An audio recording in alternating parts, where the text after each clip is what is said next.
എരുമേലിയിൽ അയ്യപ്പന്മാരുടെ parking കേന്ദ്രങ്ങളിൽ പിടിച്ചുപറി. Parking പാസിന് നിശ്ചയിച്ച തുകയേക്കാൾ ഇരട്ടി തുക പിരിച്ച് കരാറുകാർ. രസീതുകളിലും വൻ തിരിമറിയുണ്ട്. പകൽ കൊള്ളയിൽ കണ്ണടക്കുകയാണ് അധികൃതർ. ജനം ഇൻവെസ്റ്റിഗേഷൻ. വാർത്തയുടെ വിവരങ്ങളുമായി മിഥുൻ അയ്യപ്പനാണ് നമ്മോടൊപ്പം ചേരുന്നത്. മിഥുൻ, ഈ ഒരു കൊള്ളയടി കൂടി ജനം പുറത്തു കൊണ്ടുവരും. അതുമായി ബന്ധപ്പെട്ട മിഥുനിലേക്ക് വരാം. ഓക്കെ. എരുമേലിയിൽ 19 പാർക്കിംഗ് കേന്ദ്രങ്ങളാണ് അയ്യപ്പന്മാരുടെ വാഹനങ്ങൾക്കായി സജ്ജമാക്കിയിട്ടുള്ളത്. കൊള്ളയുടെയും പിടിച്ചുപറിയുടെയും കേന്ദ്രങ്ങളാണ് അവ. കാറിന് 30 രൂപ, 8 സീറ്റുള്ള വാഹനങ്ങൾക്ക് 40 രൂപ, 14 സീറ്റ് വരെയുള്ള വാഹനങ്ങൾക്ക് 50 രൂപ, 25 സീറ്റ് വരെയുള്ള മിനി ബസ്സുകൾക്ക് 75 രൂപ, ബസ്സിന് 100 രൂപ. അന്യായ ഫീസ് ഈടാക്കാതിരിക്കാൻ തിരുവിതാംകൂർ ദേവസ്വം ബോർഡ് നിഷ്കർഷിച്ചിട്ടുള്ള ഏകീകൃത ഫീസ് ഇങ്ങനെയാണ്. പക്ഷേ തോന്നും പടിയാണ് പിരിവ്. തട്ടിപ്പ് നടക്കുന്നത് ഇങ്ങനെയാണ്. വാഹനങ്ങളുടെ സീറ്റിംഗ് അനുസരിച്ച് 45 രൂപ, 50 രൂപ, 75 രൂപ, 100 രൂപ എന്നിങ്ങനെയാണ് ദേവസ്വം നിശ്ചയിച്ചിരിക്കുന്ന ഫീസ്. പക്ഷേ ചെറിയ വാഹനങ്ങൾക്ക് പോലും ബസ്സിന്റെ തുകയായിട്ടുള്ള 100 രൂപ ഈടാക്കുന്നുവെന്നാണ് ഉയരുന്ന വിമർശനം. പാർക്കിംഗ് പാസിൽ ബസ് എന്നുള്ളത് വെട്ടിമാറ്റിക്കൊണ്ടാണ് കാറുകളിൽ നിന്ന് 100 രൂപ പിരിച്ചത്.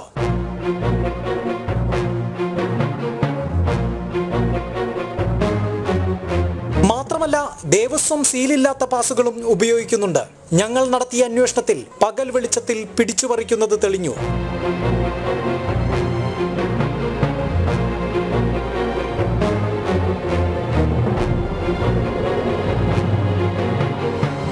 ഇത് പാർക്കിങ്, നമ്മുടെ കാറിന്റെ പാർക്കിംഗ് ആണ് 50 രൂപ മേടിക്കുന്നത്. ഇത് വാനിന്റെ പാർക്കിംഗ് ആണ്, 40 രൂപയുള്ളൂ. 40 രൂപ, പക്ഷേ 50 രൂപയാണ് നമ്മുടെ കയ്യിൽ നിന്ന് പാർക്കിംഗ് അവർ മേടിച്ചുകൊണ്ടിരിക്കുന്നത്. നിലവിൽ ശരിക്കും വാനിന്റെ കാറിന്റെ ഗണത്തിൽ ഉൾപ്പെടുന്നതല്ലേ? അല്ല, ആ കാറിന്റെ ഇതിൽ ഉൾപ്പെടുന്ന വണ്ടികളാണത്. വാനിന്റെ ഇതിലാണ് അവർ പാർക്കിംഗ് നമ്മുടെ കയ്യിൽ നിന്ന് മേടിച്ചുകൊണ്ടിരിക്കുന്നത്. കാറിന് നൽകുന്നത് വാനുകൾക്ക് നൽകുന്ന കൂടിയ വിലയുള്ള പാസുകൾ. ചോദ്യം ചെയ്യുമ്പോൾ വില പേശി തുക ഉറപ്പിക്കുന്നു. 50 രൂപ പറഞ്ഞിട്ട് 40 രൂപ മേടിച്ചെടുത്ത്. ആദ്യം 50 രൂപയാണ്. ദിനം പ്രതി 10,000-കണക്കിന് വാഹനങ്ങൾ എത്തുന്ന എരുമേലിയിൽ ഈ തട്ടിപ്പിലൂടെ മാറിമറിയുന്നത് ലക്ഷങ്ങളാണ്. ചൂഷണം ഒഴിവാക്കാൻ ശബരിമലയിലേതിന് സമാനമായി ജുഡീഷ്യൽ മേൽനോട്ടം എരുമേലിയിലും വേണമെന്ന് ശബരിമല കർമ്മസമിതി ആവശ്യപ്പെട്ടു. ദേവസ്വം ബോർഡ് വളരെ കർശനമായി പറഞ്ഞിരുന്നു, ഈ പാസുകളൊക്കെ തന്നെ ദേവസ്വത്തിന്റെ സീല് പതിക്കണമെന്നും ആ സീലുള്ള പാസുകൾ മാത്രമേ വിതരണം ചെയ്യാവുള്ളൂ എന്നും പറഞ്ഞിരുന്നു. പക്ഷേ ഇതൊക്കെ, ഈ നിയമങ്ങളൊക്കെ നിലനിൽക്കുമ്പോഴും ദേവസ്വം ബോർഡ് ഇതിനെക്കുറിച്ച് ചിന്തിക്കുന്നേയില്ല, ദേവസ്വം ബോർഡ് പരിശോധിക്കുന്നുമില്ല. ദേവസ്വം ബോർഡ് ഇത് എങ്ങനെയെങ്കിലും നടന്നു കിട്ടിയാൽ മതി, ലേലം ചെയ്തല്ലോ, ഇനി ബാക്കിയുള്ള കാര്യങ്ങളൊക്കെ എങ്ങനെ നടന്നു പോകുമെന്നുള്ള ചിന്താഗതിയാണ്. അത് പാടില്ല. കാരണം വെച്ചാൽ ഇവിടെ വരുന്ന ഇപ്പം തീർത്ഥാടനം തുടങ്ങിയിട്ട് 2ാമത്തെ ദിവസമായി. ഈ 2ാമത്തെ ദിവസത്തിനുള്ളിൽ ഇത്രയും അയ്യപ്പ ഭക്തന്മാരെ ചൂഷണം ചെയ്യുന്ന സാഹചര്യം ഉണ്ടായാൽ വരും കാലങ്ങളിൽ എന്തുമാത്രം ചൂഷണമായിരിക്കും അയ്യപ്പ ഭക്തന്മാർ നേരിടേണ്ടി വരിക. അതുകൊണ്ട് അടിയന്തരമായിട്ട് ഇതിനകത്ത് പോലീസ് നടപടി, നിയമ സംവിധാനത്തിൽ, അതായത് ഇപ്പോൾ കർമ്മസമിതി ആവശ്യപ്പെടുന്നത് ബഹുമാനപ്പെട്ട കേരള ഹൈക്കോടതിയുടെ നേരിട്ടുള്ള നിയന്ത്രണത്തിലുള്ള ഒരു സംവിധാനം എരുമേലിയിൽ വേണം. ഉത്തരവുകൾ പ്രഖ്യാപിച്ച് കയ്യും കെട്ടി നോക്കിയിരുന്നാൽ അത് നടപ്പാവില്ല. മറിച്ച് അത് ചൂഷണത്തിലേക്കാണ് വഴിവെക്കുക. ചൂഷണങ്ങൾ ഒഴിവാക്കണമെങ്കിൽ കൃത്യമായ പരിശോധനകൾ ഉണ്ടാകണം. എരുമേലിയിൽ നിന്ന് ക്യാമറമാൻ ബിജു പരവൂരിനൊപ്പം മിഥുൻ അയ്യപ്പൻ, ജനം. ഈ വാർത്ത തയ്യാറാക്കിയ മിഥുൻ അയ്യപ്പൻ നമ്മോടൊപ്പം തത്സമയം ചേരുന്നുണ്ട്. മിഥുൻ, ഈ ഇത്തരം കൊള്ളകൾ, അതായത് ഈ ലേലം നടത്തി ഈ കരാറുകാരെ ഏൽപ്പിച്ചു കഴിഞ്ഞാൽ പിന്നെ ഇത് തിരിഞ്ഞു നോക്കാനില്ലാത്ത അവസ്ഥ പലയിടങ്ങളിലുമുണ്ട്. ഇതിങ്ങനെയാണല്ലോ ഈ ഒരു മണ്ഡലകാലം മുഴുവൻ കടന്നു പോകുന്നത്. പക്ഷേ ഈ നാട്ടുകാർ അവിടെ ചൂണ്ടിക്കാണിക്കുന്ന പോലെ, അല്ലെങ്കിൽ ശബരിമല കർമ്മസമിതിയുടെ ആളുകളൊക്കെ ചൂണ്ടിക്കാണിക്കുന്നത് പോലെ കൃത്യമായ ഒരു ഇവരെയൊക്കെ നിരീക്ഷിച്ചില്ലെങ്കിൽ ഉണ്ടാകാവുന്ന പ്രശ്നങ്ങളെക്കുറിച്ചാണ്. അത് ആളുകൾ വ്യക്തമായി തന്നെ പറയുന്നുമുണ്ട്. ഇത് എത്രത്തോളം വലിയ രീതിയിൽ അവിടെ നടക്കുന്നുണ്ട്?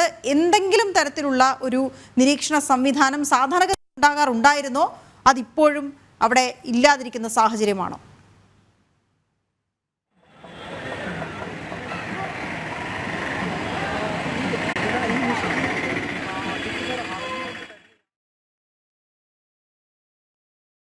ചുമതലയുള്ള ഉദ്യോഗസ്ഥൻ 24 മണിക്കൂറും എരുമേലിയിൽ തന്നെ ഉണ്ടാകണമെന്നുള്ള നിർദ്ദേശമുണ്ട്. ഒപ്പം തന്നെ കൃത്യമായ ഇടവേളകളിൽ ഈ നേരത്തെ ദേവസ്വം നിശ്ചയിച്ചിട്ടുള്ള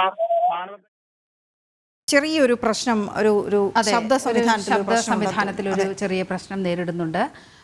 പകൽ കൊള്ളയാണ് എരുമേലിയിൽ നടക്കുന്നതെന്നാണ് അവിടെ നിന്നുള്ള റിപ്പോർട്ടുകൾ സൂചിപ്പിക്കുന്നത്. പാർക്കിംഗ് പാസ് എത്ര രൂപയാണ് എന്നുള്ളത് കൃത്യമായ ഒരു ബോർഡ് അവിടെ സ്ഥാപിച്ചിട്ടുണ്ട്. പക്ഷേ അതല്ല അവിടെ നടക്കുന്നത്. ഇരട്ടി തുക ഈടാക്കുന്നു, തോന്നിയതുപോലെ തുക ഈടാക്കുന്നു. അതായത് ഭക്തർ എവിടെയെല്ലാം എത്തുമോ അവിടെയെല്ലാം ഓരോ പോയിന്റിലും ഭക്തർ ചൂഷണം ചെയ്യപ്പെടുന്ന അതീവ ഗുരുതരമായ ഒരു സ്ഥിതി. അതിന്റെ ഏറ്റവും ഒടുവിലത്തെ ഒരു റിപ്പോർട്ടാണ് ഇപ്പോൾ എരുമേലിയിൽ നിന്നും മിഥുൻ അയ്യപ്പൻ ചൂണ്ടിക്കാട്ടി. നന്ദനാർ ചൂണ്ടിക്കാണിക്കുന്നുണ്ട് ശബരിമല സീസൺ തുടങ്ങിയാൽ വന്നു തുടങ്ങുമെന്ന്. മിഥുൻ ലൈനിലുണ്ട് എന്നാണ് പ്രതീക്ഷിക്കുന്നത്. മിഥുൻ, ഈ കരാറുകാരുടെ പകൽ കൊള്ളയാണ് നടക്കുന്നത്. ഇതിന്റെ പൂർണ്ണമായ വിവരങ്ങൾ കൂടി ഒന്ന് പങ്കുവെക്കാമോ? തീർച്ചയായിട്ടും ഇതെല്ലാം അധികൃതരുടെ ഒത്താശയോട് കൂടിയാണ് നടക്കുന്നത് എന്നുള്ളതാണ് ഏറ്റവും പ്രധാനപ്പെട്ട കാര്യം. കാരണം ഇത് സംബന്ധിച്ച് കൃത്യമായിട്ടുള്ള നിർദ്ദേശങ്ങളുണ്ട്.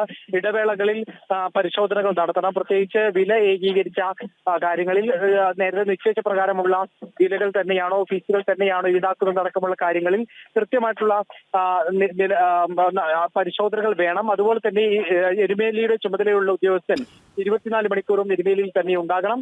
എന്തെങ്കിലും ആക്ഷേപം ഉണ്ടാകുന്ന മുറയ്ക്ക് ഉടനടിയുള്ള ത്വരിതഗതിയിലുള്ള ഒരു നടപടി ഉണ്ടാകണമെന്നടക്കം കൃത്യമായി മാനദണ്ഡങ്ങളുണ്ട്. പക്ഷേ ഈ മാനദണ്ഡങ്ങളൊന്നും പാലിക്കാനോ അല്ലെങ്കിൽ അത് മറ്റുള്ളവരെ ഈ വില ഏകീകരണം അടക്കമുള്ള കാര്യങ്ങളിൽ കൃത്യമായിട്ടുള്ള നടപടികൾ എടുക്കാനോ ആരും തയ്യാറാകുന്നില്ല എന്നുള്ളതാണ് എരുമേലിയെ സംബന്ധിച്ചിടത്തോളം ഏറ്റവും പ്രധാനപ്പെട്ട കാര്യം. കാരണം ഇപ്പോൾ ഓരോ തവണ ഇത് സംബന്ധിച്ച് ഹൈന്ദവ സംഘടനകൾ ഇക്കാര്യം പോലീസിന്റെയും അതുപോലെ തന്നെ അധികൃതരെയും ശ്രദ്ധയിൽപ്പെടുത്തുമ്പോൾ അതിന് കാര്യമായിട്ടുള്ള നടപടി എടുക്കാതെ ഏതെങ്കിലും തരത്തിൽ ഉപദേശിച്ചു വിടുന്നു, അല്ലെങ്കിൽ കേസ് എടുത്തു വിടുന്നു, അല്ലെങ്കിൽ സംഭവം റിപ്പോർട്ട് ചെയ്യപ്പെട്ടതിന് ശേഷം വീണ്ടും പഴയ രീതിയിലേക്ക് മടങ്ങുന്നു എന്നുള്ളതാണ്. നമുക്കറിയാം 2 ദിവസം മാത്രമാണ് ഇത് മണ്ഡലകാലം തുടങ്ങി ഇപ്പോൾ 2 ദിവസം മാത്രമാണ് ആയിട്ടുള്ളൂ. അതുകൊണ്ട് തന്നെ ഇത്തരത്തിൽ വീണ്ടും ഇപ്പോൾ ഈ വലിയ രീതിയിലുള്ള ഒരു കൊള്ള ഇപ്പോഴും ഇവിടെ നടക്കുകയാണ്. ഇനി വരുന്ന ദിവസങ്ങളിൽ കൂടുതൽ അയ്യപ്പന്മാരെത്തുകയും തിരക്ക് വർദ്ധിക്കുകയും ചെയ്യുമ്പോൾ ഇത്തരം കാര്യങ്ങളിലേക്ക് ശ്രദ്ധ ചെലുത്താതെ എത്രയും പെട്ടെന്ന് അയ്യപ്പന്മാർ കടന്നു പോകുന്ന ഒരു അവസ്ഥ ഉണ്ടാക്കാനായിരിക്കും അധികൃതർ ശ്രമിക്കുന്നത്. ആ ഘട്ടങ്ങളിൽ പോലും വലിയ അതിഭീകരമായുള്ള ഒരു കൊള്ളയിലേക്ക് വഴിവെക്കാൻ വേണ്ടിയാണ് ഇപ്പോൾ ഈ നീക്കം എന്ന് തന്നെയാണ് നമുക്കിപ്പോൾ മനസ്സിലാകുന്നത്. കഴിഞ്ഞ ദിവസം ഇതേ ദൃശ്യങ്ങളിൽ പെടുന്ന ഈ പാർക്കിംഗ് കേന്ദ്രത്തിലെ ഫീസ് അധികം മേടിക്കുന്നത് സംബന്ധിച്ച് ശബരിമല കർമ്മസമിതി പ്രവർത്തകർ അവിടെ എത്തുകയും അതിനെതിരെ അവരുടെ കയ്യിൽ നിന്ന് അത്തരത്തിൽ ഉള്ള നീക്കങ്ങൾ ഉണ്ടാകുമെന്ന് കണ്ടെത്തുകയും ചെയ്തതിനെ തുടർന്ന് പോലീസ് കൺട്രോൾ റൂമിൽ അറിയിക്കുകയും പോലീസ് കൺട്രോൾ റൂമിൽ ഇത് സംബന്ധിച്ചിട്ടുള്ള ഇയാളുമായി അധിക തുക ഈടാക്കിയ കരാറുകാരന്റെ ജീവനക്കാരനുമായി പോലീസ് കൺട്രോൾ റൂമിൽ എത്തിയെങ്കിലും അവിടെയും ആവശ്യമായിട്ടുള്ള ഒരു നീതി ലഭിക്കാൻ ശരിയായ നടപടിക്രമങ്ങൾ ഉണ്ടായില്ല എന്നുള്ളതാണ് എരുമേലിയിലെ ശബരിമല കർമ്മസമിതി ആരോപിക്കുന്നത്. കാരണം കഴിഞ്ഞ ദിവസം വരെ എത്തിയെങ്കിൽ കൃത്യമായി എസ് പി അടക്കമുള്ളവരുടെ ഒരു സാന്നിധ്യം അവർ ആവശ്യപ്പെട്ടിരുന്നു. ഒപ്പം തന്നെ മറ്റ് എരുമേലിയുടെ ചുമതലയുള്ള ഉദ്യോഗസ്ഥൻ അവിടെ എത്തണമെന്നും ഈ പ്രശ്നം ഉടൻ പരിഹരിക്കണമെന്നുമുള്ള ആവശ്യം ഉന്നയിച്ചിരുന്നു. പക്ഷെ അവർ ഈ ഘട്ടത്തിൽ അങ്ങോട്ട് എത്താൻ തയ്യാറായില്ല എന്നുള്ളതാണ് ഏറ്റവും പ്രധാനപ്പെട്ട കാര്യം. ഇത് 19 പാർക്കിംഗ് കേന്ദ്രങ്ങളാണ് എരുമേലിയിൽ ഉള്ളത്.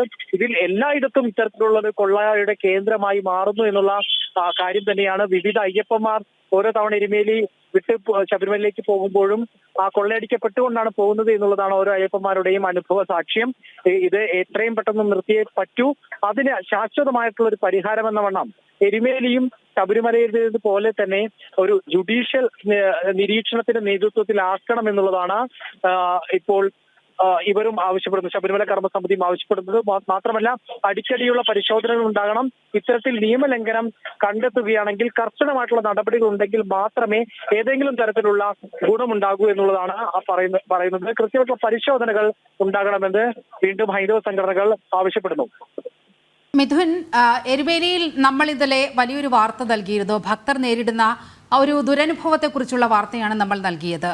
അവിടെ ടോയ്ലറ്റ് സൗകര്യം, അതിൻ്റെ ഒരു അപര്യാപ്തത, അതുപോലെ ടാപ്പില്ലാത്തൊരവസ്ഥ, അതൊക്കെ നമ്മൾ ഇന്നലെ ഏതാണ്ട് ഈ സമയത്ത് നമ്മൾ ചർച്ച ചെയ്തു പോയ സംഗതിയാണ്.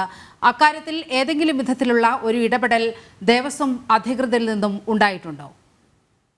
പ്രധാനമായും ഉണ്ടായിരുന്നത് എരുമേലിയിലെ ഏറ്റവും പ്രധാനപ്പെട്ട കാര്യം എന്ന് പറയുന്നത് ശബരിമലയിൽ എത്തുന്ന ഏതാണ്ട് 80%, ഏതാണ്ട് 90%-ലധികം അയ്യപ്പ ഭക്തർ സന്നിധാനത്തെത്തുന്ന അയ്യപ്പ ഭക്തർ എരുമേലിയിലും എത്തുന്നുണ്ട് എന്നുള്ളതാണ് ആചാരാനുഷ്ഠാനങ്ങളുടെ ഭാഗമായി. അവർ ഏറ്റവും കൂടുതൽ തന്നെ സന്നിധാനത്തിലും പമ്പയിലും നിലയ്ക്കലിലും ഉള്ളതുപോലെ ഉള്ളതുപോലെ തന്നെയുള്ള സമാനമായിട്ടുള്ള അടിസ്ഥാന സൗകര്യങ്ങൾ എരുമേലിയിൽ അവരെക്കാൾ കൂടുതൽ വേണം എന്നുള്ളതാണ്. കാരണം കൂടുതൽ സമയം ചെലവഴിക്കുന്ന ഇടമാണ് പേട്ടതുള്ളലും മറ്റും ഇടപെടലുകളും എല്ലാമായി. പക്ഷേ അവിടുത്തെ പ്രധാനപ്പെട്ട ടോയ്ലറ്റ് ബ്ലോക്കുകൾ ലേലം പോകാത്ത ഒരവസ്ഥയായിരുന്നു ഉണ്ടായിരുന്നത്. അത് വലിയ രീതിയിലുള്ള ഇവിടുത്തെ തയ്യാറെടുപ്പുള്ള വീഴ്ച എന്ന് തന്നെ വിവക്ഷിക്കാവുന്ന രീതിയിൽ തന്നെയാണ് പോയത്. മാത്രമല്ല വലിയ സങ്കീർണമായിട്ടുള്ള അവസ്ഥയിലേക്ക് അയ്യപ്പന്മാരെ കൊണ്ടെത്തിക്കുകയും ആദ്യ ദിവസങ്ങളിൽ ചെന്ന് എത്തിയിരുന്നു. പക്ഷേ വീണ്ടും കരാർ പോവുകയും ടോയ്ലറ്റ് സൗകര്യങ്ങളടക്കം തന്നെ വീണ്ടും പുനഃസജ്ജീകരിക്കാനും സാധിച്ചിട്ടുണ്ട് എന്നുള്ളത് തന്നെയാണ്. പക്ഷേ എന്നിരുന്നാൽ പോലും അത് പൂർണ്ണമായും ഇത്തരത്തിൽ പ്രവർത്തന സജ്ജമായിട്ടില്ല എന്നുള്ളത് ഈ അയ്യപ്പന്മാരെ സംബന്ധിച്ചിടത്തോളം വലിയ ബുദ്ധിമുട്ടിലേക്ക് എത്തിക്കുന്നു. അയ്യപ്പന്മാർക്ക് ഏതെങ്കിലും ഘട്ടത്തിലുള്ള ബുദ്ധിമുട്ട് എന്ന് പറയുന്നത് ഇവർ സ്വകാര്യമായിട്ടുള്ള മറ്റ് താൽക്കാലിക ടോയ്ലറ്റുകളെ അല്ലെങ്കിൽ മറ്റ് ശൗചാലയങ്ങളെ ആശ്രയിക്കേണ്ടി വരുന്നു എന്നുള്ളതാണ് ഏറ്റവും പ്രധാനപ്പെട്ട കാര്യം.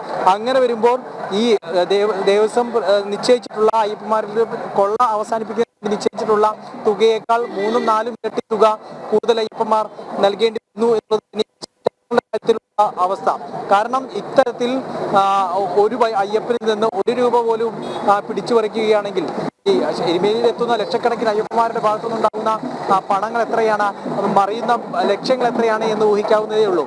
അറിയാം, 30 രൂപ വാങ്ങിയ കാർ പാർക്കിന് 100 രൂപയാണ് നൽകിയിരുന്നത്. 70 രൂപയിലധികം ഒരു കാറിൽ നിന്ന് അവർ കൊള്ള ലാഭം കൊയ്യുകയാണ് എന്നുള്ളത് തന്നെയാണ് അവിടുത്തെ അവസ്ഥ. പാർക്കിംഗ് കേന്ദ്രങ്ങളിലെ അവസ്ഥ സമാനമായി തന്നെയാണ് ഇത്തരത്തിൽ കാര്യങ്ങളുള്ളത്. ശരി മിഥുൻ, ഏതായാലും ഈ വിഷയം അങ്ങനെ അങ്ങ് ഉപേക്ഷിക്കാൻ തയ്യാറല്ല. കാരണം ഇപ്പോൾ ശ്രീ ആർ കെ വൈകുണ്ഠം പറയുന്നുണ്ട് ഈ ജനം TV എന്തെല്ലാമാണ് കണ്ടുപിടിച്ചുകൊണ്ട് വരുന്നത്. അങ്ങനെ കണ്ടുപിടിക്കുക മാത്രമല്ല തീർച്ചയായും ശ്രീ ആർ കെ വൈകുണ്ഠം, കാരണം നമ്മൾ ഇതിനെയൊക്കെ ഒരു ഫലം കാണണം.